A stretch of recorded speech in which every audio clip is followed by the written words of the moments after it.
তো আমরা এখন একটা নতুন নিউমেরিক্যাল ভিডিও নিয়ে এসেছি। তো 2022-এ একটা প্রিভিয়াস ইয়ারের কোশ্চেন এসেছে। দেখো প্রশ্নটা কি বলছে, 5-এর বি এর কোশ্চেন বলছে, ইন কোজেনারেশন প্ল্যান্ট, কোজেনারেশন মানে সেখানে একটা তো থার্মাল পাওয়ার প্ল্যান্ট আছেই, তার সাথে আরো অন্যভাবে সেখানে কিছু পাওয়ার প্রডিউস করার চেষ্টা করা হচ্ছে। The power load is 5.6 megawatt. Power load মানে কি?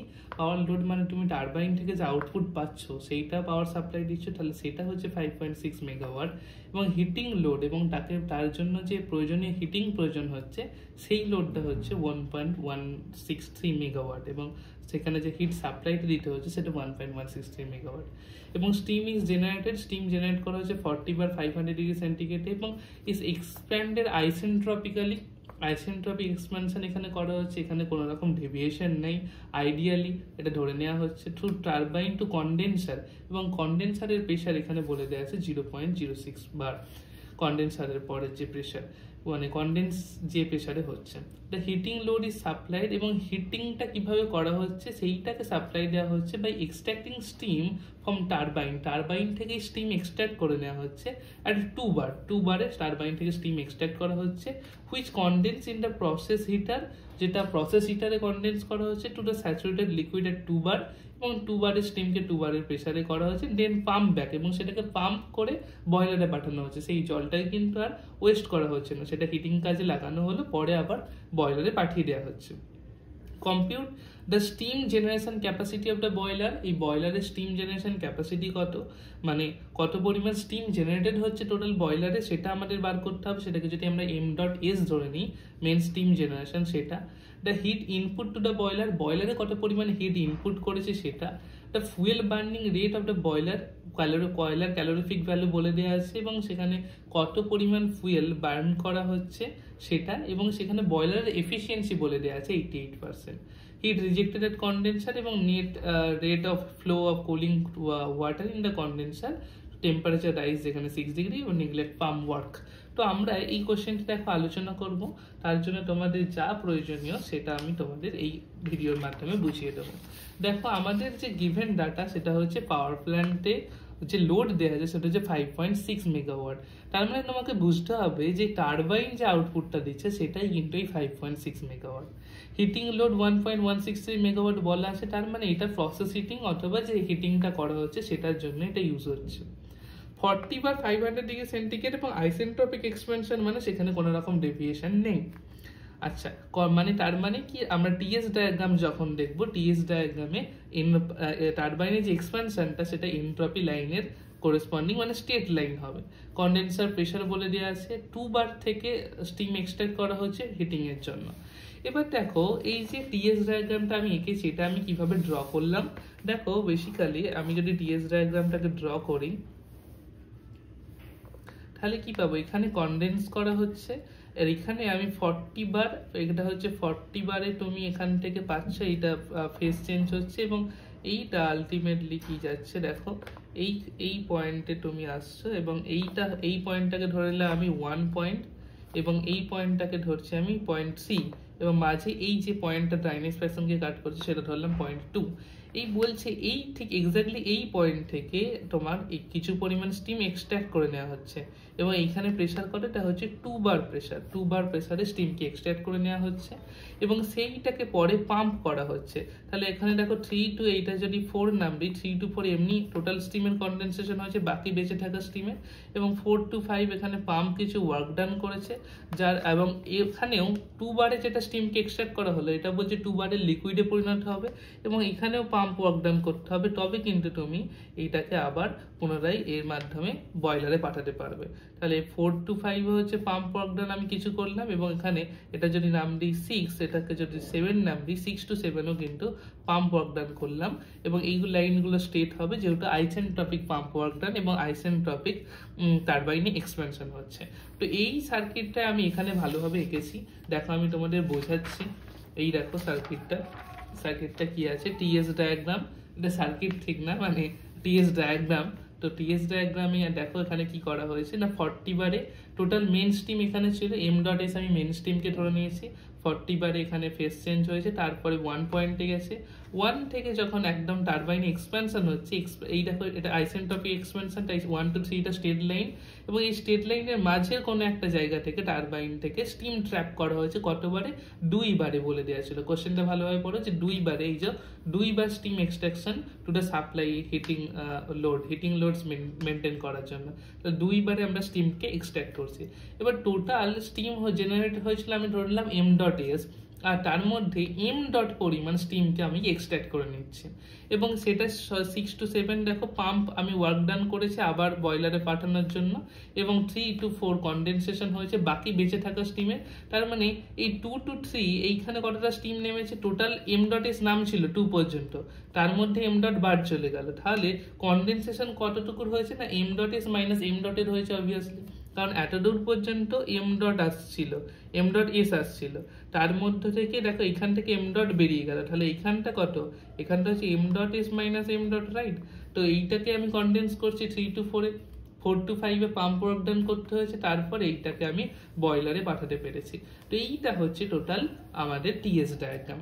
এবং দেখো আমাদের কোশ্চেনে কি কি চাইছে, কোশ্চেনে চেয়েছে যে m.s টোটাল আমি স্টিম কতটা জেনারেট করছি, চেয়েছে q.in আমি কত পরিমাণ হিট দিয়েছি বয়লারে, চেয়েছে w.f কত পরিমাণ ফুয়েল কনজাম্পশন হচ্ছে সেইটা, এবং q.rejection মানে q রিজেকশন কত পরিমাণ হিট আমাদের কনডেনসেশন থেকে হিট রিজেকশন হচ্ছে, তার মানে 3 to 4 প্রসেসে, এবং m.cw এবং কনডেন্স করার জন্য কনডেন্সারে যে সার্কুলেটিং ওয়াটার থাকে তার ফ্লো রেটটা কত সেটা জানতে চেয়েছে।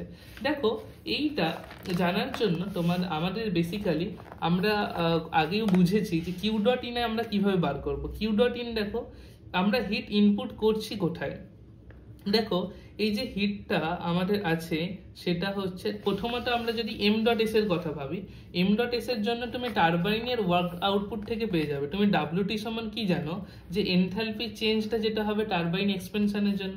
এবার এক্সপেনশন কোথা থেকে কোথায় হয়েছে দেখো 1 থেকে 2 এ কত পরিমাণ স্টিমের এক্সপেনশন হয়েছিল m.s গোটাটার, তার মানে h1 minus h2 into m.s করলে আমি এখানে একটা জিনিস পাবো, এতটুকু এক্সপেনশনের জন্য ওয়ার্ক আউটপুট পাবো। আবার 2 থেকে 3 কিছু পরিমাণ স্টিমের এক্সপেনশন হয়েছিল, তাই জন্য 2 থেকে 3 এর ওয়ার্ক আউটপুট প্লাস 1 থেকে 2 এর যে স্টিমের এক্সপেনশনের জন্য যে আউটপুট সেটা থেকে টোটাল আমি টারবাইন ওয়ার্ক ডান পাবো। তাহলে wt ইজ ইকুয়াল টু কি হলো h1 মাইনাস h2 এর মধ্যে m.s ফ্লো হচ্ছিল, আর h2 মাইনাস h3 এইটুকুর মধ্যে কতটা ফ্লো হচ্ছিল m.s মাইনাস m ডট, তাহলে এইটা থেকে কিন্তু আমি টোটাল যেখানে আমার wt জানা আমাদের m.s বার করতে হবে, এবং আমাদের এই টোটাল জিনিসটার জন্য h1 h2 h3 এবং m ডট লাগবে। তার মানে আমরা প্রত্যেকটা পয়েন্ট দেখবো স্টিম টেবিল অনুযায়ী, তার যদি গিভেন কিছু প্যারামিটার থাকে সেটাকে কাজে লাগিয়ে এই এনথালপি গুলো বার করার চেষ্টা করলেই আমি কিন্তু m ডট টোটাল সার্কিটের যে স্টিম ফ্লোটা হচ্ছে m.s সেটা পেয়ে যাব। আচ্ছা, হিট ইনপুট কি হবে, হিট ইনপুট দেখো q.in আমাদের যেটা হিট বয়লারে দিতে হয়েছে সেটা দেখো h1 আর h5, মানে বয়লার রেসপেক্টে আমরা কি ভাবতাম, এইটা যদি এই পয়েন্টটা হচ্ছে 5, দেখো পাম্প ওয়ার্কডানের পর যেখানটা ছিল সেটা ছিল 5, এইখানেটা আমরা পাম্প ওয়ার্কডান করতাম, পাম্পের আগে আছে 4 এই সার্কিটে, তারপর 5 মানে 4 এর পর পাম্পের পরে 5, এই 5 সেম থাকলো, তারপরে বয়লার থেকে স্টিম বেরিয়ে যাচ্ছে, এবং এই স্টিমটা যেটা বেরিয়েছে সেটাই 40 বার আর 500 ডিগ্রি সেন্টিগ্রেডে, তার মানে এই পয়েন্টটা হচ্ছে 1। তাহলে আমরা যদি এইভাবে ছবিটা দেখি, এইখানে যে হিট ইনপুটটা, এই হিট ইনপুটটা কি পাবো h1 মাইনাস h5, এটা সাবস্ট্রাক্ট করলে, কিন্তু এই h1 মাইনাস h5 এর মধ্যে কত পরিমাণ স্টিম ফ্লো হচ্ছে, এখানে কি টোটাল m.s ফ্লো হচ্ছে না, দেখো এই h1 আর h5 এর মধ্যে ফ্লো হচ্ছে m.s মাইনাস m বা m ডট, যেটা আমরা বলছি যে যেটুকু বেরিয়ে যাচ্ছে সেটা বাদ দিলে তো বাকিটা এই m1 to m5 পর্যন্ত ফ্লো হচ্ছে। আর আরো একটা স্টিম আমাদের সাপ্লাই এই যে প্রসেস হিটিং এর জন্য যেটা দিতে হচ্ছে, সেটা হিট অ্যাড করতে হচ্ছে, সেটা হচ্ছে 2 থেকে 6 বা 1 থেকে 7 এর যে টোটাল 1 থেকে 7 পর্যন্ত, মানে এর পরে একটা পয়েন্ট আছে সেটা হচ্ছে 7, তো 1 থেকে 7 এ কত পরিমাণ যাচ্ছে দেখো m ডট পরিমাণ স্টিম ফ্লো হচ্ছে, তাই m dot into h1 minus h7 এই যে এনথালপি ডিফারেন্স মাল্টিপ্লাই করলাম আমরা এই এম ডট পরিমাণ স্টিমের সাথে, আর H1 মাইনাস H5 এইটা মাল্টিপ্লাই করলাম আমরা M dot S minus M, কারণ এইখান দিয়ে total M dot S minus M dot এই পরিমাণ স্টিম ফ্লো হচ্ছিল। তাহলে এখান থেকে আমরা হিট ইনপুট যে আমরা বয়লারে অ্যাড করেছি সেটা পাবো। আর কি পাবো না, কন্ডেন্সারে হিট রিজেকশন, সেটা আর কিছুই না, এই 3 to 4 এর যে এনথালপি ডিফারেন্স এবং তার মধ্যে দিয়ে যাওয়া মাসের গুণ করলে তাহলে কত পরিমাণ মাস ফ্লো হচ্ছে M dot S minus M dot, এবং 3 to 4 এর এনথালপি ডিফারেন্স কার্ভের এনথালপি বেশি, অবভিয়াসলি হিট রিজেকশনের পর এনথালপি কমে যাবে, তাহলে H3 মাইনাস H4 হবে। দেখো আমি সেটাই ফর্মুলায় লিখে রেখেছি যে H3 minus H4 into M dot S minus M dot, সেটা করলে কিন্তু কিউ রিজেকশন সেটা আমরা পেয়ে যাবো। তো এই জিনিসগুলোর জন্য তাহলে আমাদের বিভিন্ন পয়েন্ট এনথালপি কিন্তু লাগবে, তো সেইটার জন্য আমরা এক একটা পয়েন্ট দেখব, তার যে গিভেন ডাটা অনুযায়ী আমরা স্টিম টেবিলে যাব এবং সেই প্রত্যেকটা ডাটা আমরা বার করে নেব। দেখো পয়েন্ট 1 এর জন্য কি দেওয়া না, 40 বার 500 ডিগ্রি সেন্টিগ্রেড টেম্পারেচার, 40 বার, তার মানে কি এটা সুপার হিটেড স্টিম, কারণ এখানে আমরা যখন স্টিম বয়লার থেকে বার করছি সেটা অলরেডি আমরা সুপার হিটিং করে নিয়েছি। তাহলে আমরা সুপার হিটেড স্টিম টেবিলে যাব, 40 বার 500 ডিগ্রি সেন্টিগ্রেডে H1 এনথালপি পেয়ে যাব, দেখবে তোমরা স্টিম টেবিলে আমি তোমাদের দেখা শিখিয়েছি, এবং এনট্রপি পেয়ে যাব। তাহলে H1 আর S1 মানে 1 নম্বর পয়েন্টের আমি এনথালপি এনট্রপি পেয়ে গেলাম। এবার দেখো এই 1 নম্বর পয়েন্টের এনট্রপিও যা, 2 নম্বর পয়েন্টের এনট্রপিও তাই, 3 নম্বর পয়েন্ট কেন, কারণ এটা আইসেন্ট্রপিক এক্সপেনশন হচ্ছে, আর এইটা একই স্টেট লাইনের মধ্যে 1, 2 আর 3 পয়েন্ট অবস্থিত, তাহলে এই S1 is equal to S2 is equal to S3 এটা আমরা বলতে পারি, তাই আমরা এখানে লিখেছি S1 is equal to S2 into S3। এবার দেখো পয়েন্ট 2 এর জন্য আমার S2টা জানা রয়েছে, আর কি কি আমরা জানতে পারি, তাহলে point 2 S2 is equal to nothing but S1। আমরা তো যে কোনো পয়েন্টের এনট্রপিকে কি লিখতে পারি, SF প্লাস এক্স SFG। এবার এটা 2 নম্বর পয়েন্টের জন্য বলে আমি ড্রাইনেস ফ্র্যাকশনটা X2 লিখলাম, বোঝা গেল, X2 লিখলাম। এবার দেখো তাহলে SF প্লাস X2 SFG, এবার তুমি বলবে এই SF আর SFG কোন পয়েন্টের নেব, দেখো আমি 2 নম্বর পয়েন্টের কথা বলছি, 2 নম্বর পয়েন্টের প্রেশার কত, প্রেশার হচ্ছে 2 বার, 2 বারে আমি স্টিমকে এক্সট্রাকশন করেছিলাম, তাহলে 2 বারের স্যাচুরেটেড স্টিম টেবিলে যাব, কারণ এইখানে যখন এই প্রসেস হিটিং এর জন্য আমরা যেটা ব্যবহার করবো সেটা স্যাচুরেটেড স্টিম টেবিলে, তাহলে 2 বার আর এত প্রেশার কমে যাওয়া মানে তার সুপার হিটিং স্টিমটা থেকে আস্তে আস্তে সে স্যাচুরেটেডে নেমে এসেছে, তাহলে 2 বারে স্যাচুরেটেড স্টিম টেবিলে যাব, SF আর SFG ভ্যালু পাবো, এবং সেখান থেকে আমার S1 বা S2 সেটার ভ্যালু জানা, সেটা আমরা অলরেডি 7.091 এই পয়েন্ট 1 এর 40 বার 500 degree super heated steam table থেকে পেয়ে গেছি। তাহলে এখান থেকে আমি ড্রাইনেস ফ্র্যাকশন পেয়ে যাব, কারণ আমার SFG পেয়ে যাব, SF পেয়ে যাব, আর S2 মানেই হলো S1 যেটা অলরেডি আগে পেয়েছি। তাহলে তুমি এই ডাটাগুলো স্টিম টেবিল থেকে কালেক্ট করো, এবং তারপরে দেখো ড্রাইনেস ফ্র্যাকশন যেটা পাবে এটা 0.993, দ্যাট ইজ নিয়ার অ্যাবাউট 1, একদম ড্রাইনেস ফ্র্যাকশন নিয়ার অ্যাবাউট 1 এর কাছাকাছি আসছে। তাহলে ড্রাইনেস ফ্র্যাকশন যদি 1 হয় তাহলে আমরা বলতে পারি এই যে স্টিমটা এটা হচ্ছে কমপ্লিটলি এখনো স্যাচুরেটেড স্টিমই আছে, এর মধ্যে কোনো রকম এখনো ময়েশ্চার কন্টেন্ট অতটা আসেনি, তার মানে কি এটা এখন স্টিম অবস্থায় আছে, তার মানে এই আমরা 2 নম্বর পয়েন্টের নিয়ে কথা বলছি, তাহলে 2 নম্বর পয়েন্টের যে Hg মানে কি স্টিমের জন্য হয়, গ্যাসিয়াসের জন্য হয়, 2 বারে যে Hgর যে ভ্যালু পাবো সেটাই হয়ে যাবে 2 নম্বর পয়েন্টের এনথালপি, তাহলে H2 ইজ ইকুয়াল টু কি পাবো, Hg, যেটা কত বারে, 2 বারে, তাহলে H2 ইজ ইকুয়াল টু আমরা পেলাম এই যে 2 নম্বর পয়েন্টের এনথালপি পেয়ে গেলাম। এখানে যেহেতু স্টিমটা কমপ্লিট স্টিমই আছে তাহলে এর Hg নেব, HF কিন্তু নেব না, তাহলে 2 বারে কিন্তু আমরা Hg যেটা পাবো সেটাই হয়ে যাবে 2 বারের মানে পয়েন্ট 2 এর এনথালপি, সেটা হয়ে গেল 2706 কিলোজুল পার কেজি। দেখো ইউনিটটা তোমরা খেয়াল রাখবে। আচ্ছা, এবার আমি ধরে নিচ্ছি এই টোটাল সার্কিটে m dot rate of steam extraction করা হয়েছে প্রসেস হিটিং এর জন্য। এবার প্রসেস হিটিং এর জন্য আমাদের দেখো কোশ্চেনে গিভেন ছিল যে কত পরিমাণ আমাদের হিটিং লোডটা আছে, হিটিং লোড আছে 1.163 মেগাওয়াট। তার মানে কি, তার মানে হচ্ছে প্রসেস হিটিং এর জন্য যে এনথালপি ডিফারেন্স এবং যে স্টিম ফ্লোটা হচ্ছে সেই টোটালটা হবে 1.163 মেগাওয়াট। তাহলে মেগাওয়াটের জায়গায় আমরা যেহেতু সবকিছু কিলোতে করছি তাই 10³ দিয়ে কিলোওয়াট করে নিলাম। এবং H2 - H6 কেন দেখো, কারণ 2 থেকে 6 এই পয়েন্টটাই আমরা কিন্তু এই প্রসেস হিটিং এর জন্য পাঠাচ্ছি।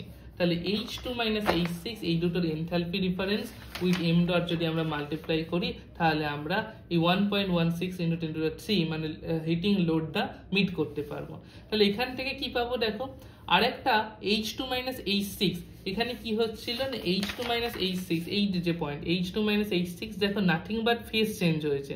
তাহলে ফেজ চেঞ্জ হয়েছে মানে কি, তোমাদের বলেছিলাম এই পয়েন্টের যে এনথালপি, কোনো পয়েন্টের এনথালপি যদি HF হয় আর তার গ্যাসিয়াসের জন্য যদি Hg হয় তাহলে HFG কি ছিল না, HFG ছিল Hg মাইনাস HF, যেটা নাথিং বাট ইভাপোরেশন বা এই ফেজ চেঞ্জের জন্য যেটা যে এনথালপিটা লাগে সেটা। তাহলে H2 মাইনাস H6 এটা নাথিং বাট এখানকার HFG, এবং কত নম্বর পয়েন্টের কথা বলছি আমরা, 2 নম্বর পয়েন্টের কথা বলছি। 2 নম্বর পয়েন্টে প্রেসার কত ছিল, 2 বার। তাহলে ফেজ যে HFG is equal two H2 minus H6, সেখান থেকে আমরা পেয়ে গেলাম, স্টিম টেবিলে যাও 2 বারে স্যাচুরেটেড স্টিম টেবিলে, সেখান থেকে কিন্তু তুমি 2201.6 কিলোজুল পার কেজি সেটা তুমি এখানকার এনথালপি ডিফারেন্স পেয়ে যাবে। তাহলে H2 মাইনাস H6 জানা এবং এইদিকে তোমার হিট লোডটা জানা, তাহলে এখান থেকে আমি m ডট পেয়ে গেলাম, মানে কত পরিমাণ স্টিম আমরা এখান থেকে এক্সট্রাক্ট করছিলাম, এই যে 2 বারে যে m ডটটা এক্সট্রাক্ট করছিলাম সেটা এখান থেকে পেলাম। এবার চলো আমরা নেক্সট জিনিসটা দেখি। আচ্ছা, তাহলে আমাদের H6টা আমরা এখান থেকে ক্যালকুলেশন করে পেয়ে গেলাম, কারণ H2 জানা ছিল 2706 আর H6 পেয়ে গেলাম। তাহলে H6 is equal two H2 minus 2201, এই যে ডিফারেন্সটা সেটা থেকে তুমি দেখো, একটু দেখলেই বুঝতে পারবে। এবং পয়েন্ট সির ক্ষেত্রে যদি আমরা ভাবি তাহলে সেখানকারও এনট্রপি সেম হবে S1 এর সাথে, কারণ তার একই লাইনে অবস্থিত ছিল, ওপরে ছিল 1, মাঝের পয়েন্ট থেকে ছিল 2, এইখানে ছিল 3, তাহলে একই লাইনে অবস্থিত হওয়ার জন্য এটাও S3, এটাও is equal two SF plus X SFG, এবং Xটা হচ্ছে 3 নম্বর পয়েন্টের। এবার 3 নম্বর পয়েন্ট কি ছিল দেখো, 3 নম্বর পয়েন্ট ইজ নাথিং বাট এই যে কনডেনসেশন যেখান থেকে স্টার্ট হচ্ছে, তাহলে এর জন্য প্রেসার বলে দেওয়া ছিল 0.06 বার। তাহলে 0.06 বারে স্টিম টেবিলে যাও, এখানকার SF SFG কাজে লাগাও, সেখান থেকে তুমি 3 নম্বর পয়েন্টে যে ড্রাইনেস ফ্র্যাকশন স্টিমের সেটা পেয়ে যাবে, যেটা 0.841 এখান থেকে আমরা পাচ্ছি। আর S1টা তোমার অলরেডি জানা ছিল, 1 নম্বর পয়েন্ট থেকে পেয়েছিলে। এবার দেখো, এবার তুমি ড্রাইনেস ফ্র্যাকশন X3 জেনে গেছো, মানে এই পয়েন্টের এনথালপি পেয়ে যাবে H3 মানে কি হয় HF প্লাস X HFG, এবং Xটা হচ্ছে X3 এবং HF, তাহলে এটা কত নম্বর না 0.06 বার 3 নম্বরে, তাহলে 3 নম্বরের HF HFG পাবে, X3 এখান থেকে জানা, তাহলে 3 নম্বর পয়েন্টের এনথালপিও কিন্তু তুমি পেয়ে গেলে। তারপর দেখো 4 নম্বর পয়েন্ট, 4 নম্বর পয়েন্টে আমি যদি এনথালপির কথা বলি, 4 নম্বর পয়েন্ট কিছু না, এই পাম্প করছে যে এই পয়েন্টে, তার মানে পাম্প করা মানে কি, এটাকে লিকুইডকে পাম্প করে। আমি তোমাদের ইন্ট্রোডাকশন ভিডিওতে বলেছিলাম যে পাম্প করা যায় শুধুমাত্র লিকুইড স্টেটকে। তাহলে এই পয়েন্টের যে এনথালপি সেটা আর কিছুই নয়, এই 0.06 বারের যে HF, F ফর লিকুইড, তো সেইটাই হচ্ছে এই পয়েন্টের এনথালপি 0.4। দেখো সেটাই আমি এখানে লিখেছি, H4 ইজ ইকুয়াল টু আর কিছুই নয় HF at 0.06 বার, যেটা হচ্ছে 151.5 স্টিম টেবিল থেকে পেলাম। এবার দেখো H5 আমরা কিভাবে পাবো, H5 আর কিছু না, পাম্পের কাজ করছে। এই যে 4 to 5 কি হয়েছে না, পাম্প কিছুটা ওয়ার্ক ডান করেছে, তাহলে H5 এর এনথালপি বেশি। এবং এটা আমরা কিভাবে পাই না, specific volume into change in the pressure সেটা করে। তাহলে H5 এই যে এনথালপি সেটা ইজ ইকুয়াল টু কি হবে না, H4 এর এনথালপির সাথে আমি যদি VDP মাল্টিপ্লাই করি, যেটা V হচ্ছে স্পেসিফিক ভলিউম, DP হচ্ছে চেঞ্জ ইন দ্য প্রেসার সেটা, তাহলে কিন্তু H5 পেয়ে যাবো। মানে অ্যাকচুয়ালি H5 মাইনাস H4, এই পাম্প ওয়ার্ক ডান কি ছিল, পাম্প ওয়ার্ক ডান ছিল H5 মাইনাস H4, সেটা ছিল V ইন্টু DP। আমার চাই এখন H5, সেটা সমান কি পেয়ে যাবো, H4 plus V into DP, right. তাহলে H4 এখান থেকে পেলাম আগের ডাটা থেকে 151.5, আর ভলিউম দেখো তুমি স্টিম টেবিলে যাও, স্টিম টেবিলে গিয়ে 0.06 বারের রেসপেক্টে স্পেসিফিক ভলিউম দেখবে পাবে 0.001006, এবং DP change in the pressure, দেখো কত প্রেসার চেঞ্জ হয়েছে না 40 বারে। আমি এখানে ultimately steam total steam generation হচ্ছে, আর এইখানে সামান্য 0.06 বার, তাই আমি এটা নেগলেক্ট করেছি 40 বারের রেসপেক্টে, তাই ডাইরেক্ট আমি লিখে দিয়েছি চেঞ্জ ইন দ্য প্রেসারটা হচ্ছে আর কিছুই না 40 বার। এবার এটা আমি বার ছিল, এটাকে আমরা সবকিছু কিলোজুল পার কেজি এই ইউনিট আনার জন্য 10 to the power 2 দিয়ে কিন্তু মাল্টিপ্লাই করেছি, কারণ এটা 40 বার ছিল সেটাকে কনভার্ট করেছে। তাহলে এখান থেকে আমি H5 পেয়ে গেলাম। এবার দেখো H6 কিভাবে পাবে না, H6 তুমি অলরেডি পেয়ে গেছিলে H2 - H6 করে এই প্রসেস হিটিং এর গল্পটা থেকে H6 পেয়ে গেছিলে, তাহলে H6 সমান জানা। এবার H7 এর প্রশ্ন আসছে, H7 কোথায় আছে দেখো, H6 to 7 আবার তাহলে পাম্প ওয়ার্ক ডান করেছে, তার মানে H7 = H6 প্লাস VDP হবে, সেটাই দেখো এখানে করা আছে, H7 = H6 প্লাস VDP। কিন্তু H7 এটা কত নম্বর প্রেসারের কথা বলা আছে, এটাও কিন্তু 2 বারে, এটা 2 বারে, আগেরটা ছিল 0.06 বার এই পয়েন্টগুলো, কিন্তু এইটা হচ্ছে 2 বারে, 2 বারে স্টিমকে এক্সট্রাক্ট করেছিল, এটা 6 এটা 7, তাহলে এখানে 2 বারের করেসপন্ডিং তুমি স্পেসিফিক ভলিউম এবং চেঞ্জ ইন দ্য প্রেসার কত হচ্ছে দেখো, ছিল টোটাল 40 বার, তার থেকে আমরা 2 বারে এক্সট্রাক্ট করেছি, তাহলে 40 - 2, তাহলে চেঞ্জ ইন দ্য প্রেসার হয়ে গেল 38 × 10⁻²। আমরা করছি বার থেকে কিলোজুল পার কেজি এই ইউনিটটা আনার জন্য, তাহলে এখান থেকে ক্যালকুলেশন করলে H7 তুমি পেয়ে যাবে। এবার জাস্ট কিছুই না, তোমাকে যে এই ফর্মুলাগুলো বসিয়েছিলাম এই ফর্মুলায় প্রত্যেকটা H1 H2 এগুলোর ভ্যালু বসিয়ে দাও, কিন্তু তার আগে তোমাকে এই স্টিম ক্যালকুলেশনটা, স্টিম জেনারেশনের ক্যালকুলেশনটা করতে হবে। সেটা করে থেকে পাবে টারবাইনের ওয়ার্ক ডান থেকে। টারবাইন তো আমাদের বলেছিলাম H1 - H2 m.s, যেভাবে ফর্মুলাটা আসছে দেখো আর একবার বলে দিই, টারবাইনের যে এক্সপেনশনটা হয়েছে, এই 1 to 2 একটা এক্সপেনশন হয়েছে, 2 to 3 একটা এক্সপেনশন হয়েছে।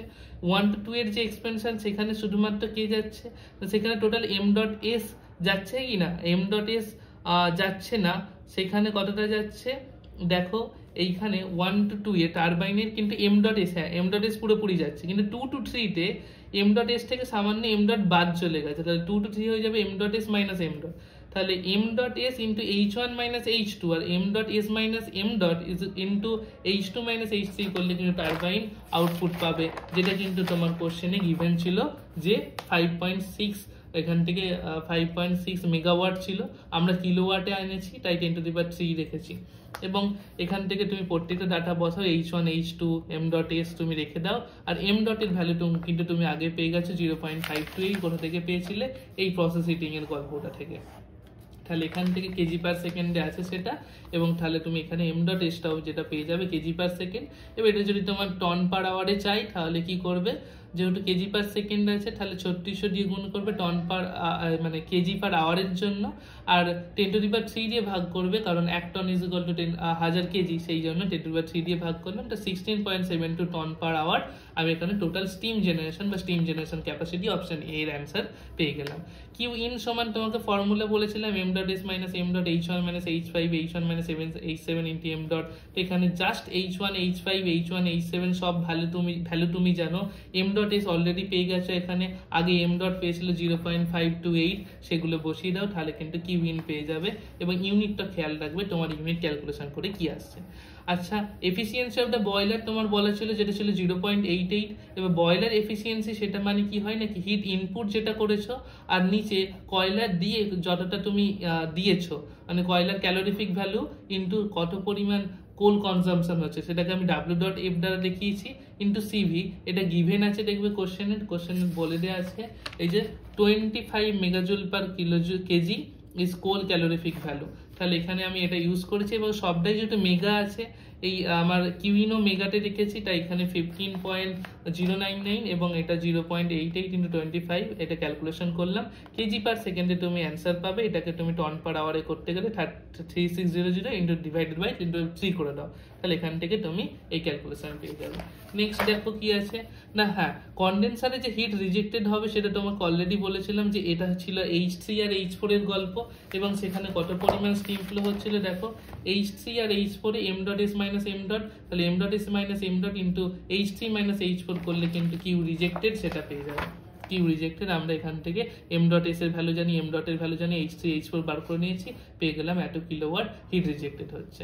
এবার কত পরিমাণ মাস মানে সার্কুলেটিং ওয়াটার ফ্লো হচ্ছে দেখো, অ্যাকচুয়ালি কন্ডেন্সারে কি হয়, এখান থেকে সার্কুলেটিং ওয়াটার মানে নর্মাল টেম্পারেচারে জল ঢোকানো হয়, এই জলটা এখানে আউটলেট দিয়ে আবার বেরিয়ে আসে, মাঝে কি হয় এর উপর দিয়ে স্টিম চালনা করা হয়, তার ফলে কি হয় এদের মধ্যে হিট এক্সচেঞ্জ হয়, তার ফলে এই স্টিমটা আস্তে আস্তে ওয়াটারে পরিণত হয়, কিন্তু এই যে কোল্ড ওয়াটারটা ঢুকেছিল এটা তার ফলে হিট নিয়ে হট ওয়াটার হিসাবে বেরিয়ে আসে। তো এই যে কোল্ড ওয়াটার আর হট ওয়াটারের টেম্পারেচার ডিফারেন্স 6 ডিগ্রি সেন্টিগ্রেড বলে দেওয়া ছিল, ডিগ্রি সেন্টিগ্রেড যেহেতু বলে দেওয়া আছে, টেম্পারেচার চেঞ্জ তাই সেটা সেম থাকে সেন্টিগ্রেড আর কেলভিন স্কেলে, তাই 6 কেলভিনই।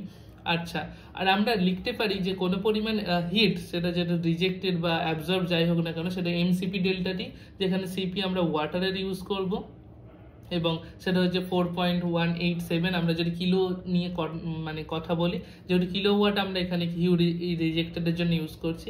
আর এম ডট সি, যেটা হচ্ছে সিডাব্লিউ সার্কুলেটিং ওয়াটারের জন্য কত পরিমাণ মাস ফ্লো রেট হচ্ছে, সেটা আমরা তাহলে এখান থেকে পেয়ে যাব। Q rejected is equal to M dot CW CP delta T. CP তুমি জানো 4.187 জলের জন্য, ওয়াটারের জন্য। ডেল্টাটি 6 বলে দেওয়া আছে কোশ্চেনে। কিউ রিজেক্টেড তুমি বার করেছো, তো এখান থেকে তুমি কিন্তু এত কেজি পার সেকেন্ড পাবে, তারপর 1000 দিয়ে ডিভাইড করলে এত মিটার কিউব পার সেকেন্ড, এই তোমার সার্কুলেটিং ওয়াটারের যে ফ্লো রেট, সেটাও কিন্তু তুমি এখান থেকে পেয়ে যাবে। তো আশা করছি নিউমেরিক্যালটা বুঝতে পেরেছো। কোনো জায়গায় অসুবিধা থাকলে অবশ্যই কমেন্টে জানিও। চলো নেক্সট ভিডিওতে দেখা হবে।